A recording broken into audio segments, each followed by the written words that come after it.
Hello everyone, welcome back to our YouTube channel Tax Info. I am CA Sharath Shanbag.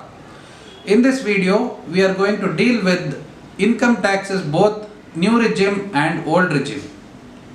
Now the new financial year has started and many of my clients and friends have started asking me which regime to be chosen for this financial year. First of all, this tax regime that the government has announced in the budget 2023 is applicable only from the financial year 1st of April 2023. That is, last year income tax return filing that we do in this year is still applicable at the old rates only. So, for this video, it is for the financial year 2023-24 that the employees or individuals have to choose between the new regime and the old regime. Before we discuss on the tax rates of both old regime and new regime, I would wish to clarify that any individual who has got any income other than business or professional income can choose between old regime and new regime any number of times in any financial year. That is, if a taxpayer has chosen new regime in this financial year and he gets more benefit out of the old regime in the next financial year, he can definitely shift from the new regime to the old regime in any financial year as we discussed. Now let us have a look at the tax rates applicable for assessment year 2023-24 first. Assessment year 23-24 means the income tax returns that are going to be filed for the year ending 31st March 2023. So what were the rates?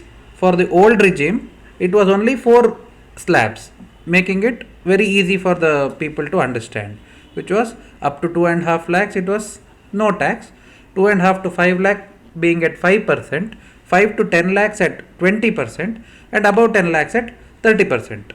However, the new regime had 7 breakup of tax rates, which are up to 2.5 lakhs nil, 2.5 to 5%, 5 to 7.5 10%, 7.5 to 10 lakhs 15%, 10 to 12.5 lakhs 20%, as you can see on the screen. However, these rates have been revised for the assessment year 2024-25, making it only 6 slabs to be remembered, which is increasing of the basic exemption limit from 2.5 lakhs to 3 lakhs, thereby making no tax up to rupees 3 lakh income.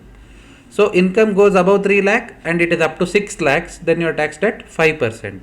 Going above 6 lakh up to 9 lakh, it is taxed at 10%. 9 lakh to 12 lakh at 15%. 12 to 15 lakhs at 20% and above 15 lakhs at 30%. These are the tax rates that are applicable from the current financial year. So please keep these things also in mind. There is no change for assessment year 2024-25 with respect to the old tax regime. Now that we have seen the income tax rates under both the schemes, we will go into the details of advantages and disadvantages under these schemes. Under the old scheme, an individual taxpayer is eligible for a deduction under Chapter 6A, such as investment in Public Provident Fund, contribution to Employees Provident Fund, payment of life insurance premium, investment in National Savings Certificate, and such other deduction.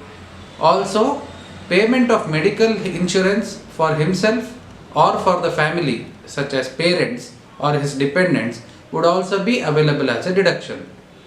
Further, interest paid on education loan availed, interest paid on housing loan availed, principal payment of housing loan, all these were deductions which are available under old scheme. Also, a standard deduction of rupees 50,000 is available under the old scheme. However, the tax rate is a bit high as seen in our previous session. Further, under the new scheme, the tax rates have been reduced drastically and all these deductions that were available have been withdrawn. A new standard deduction of rupees 50,000 is again introduced in the new scheme, and interest payment on housing loan, that too when a property is let out, is available. Apart from this, rebate under section 87A is also available. Under the old scheme, income up to rupees 5 lakhs is made tax free because of this rebate, and under the new scheme income up to rupees 7 lakhs has been made tax free because of this rebate. As per our discussion now, a taxable income up to rupees 5 lakh, a person can choose any scheme, that is the old scheme or the new scheme, because the tax payable is 0. If the income goes above 5 lakh and is up to 7 lakh, a person can choose, it is beneficial for him to choose new tax regime. If the income goes above 7 lakhs, it is always advised that tax is calculated under both the schemes, and whichever is beneficial to him, he can choose that scheme. Now that employees have to declare to their employer which scheme they are under, it is always advised that the tax is computed under both the schemes and the beneficial scheme out of this above is chosen. In case any assistance is required in calculating tax under the old scheme or the new scheme, we shall be glad to help all our friends or our clients in this regard. Thank you.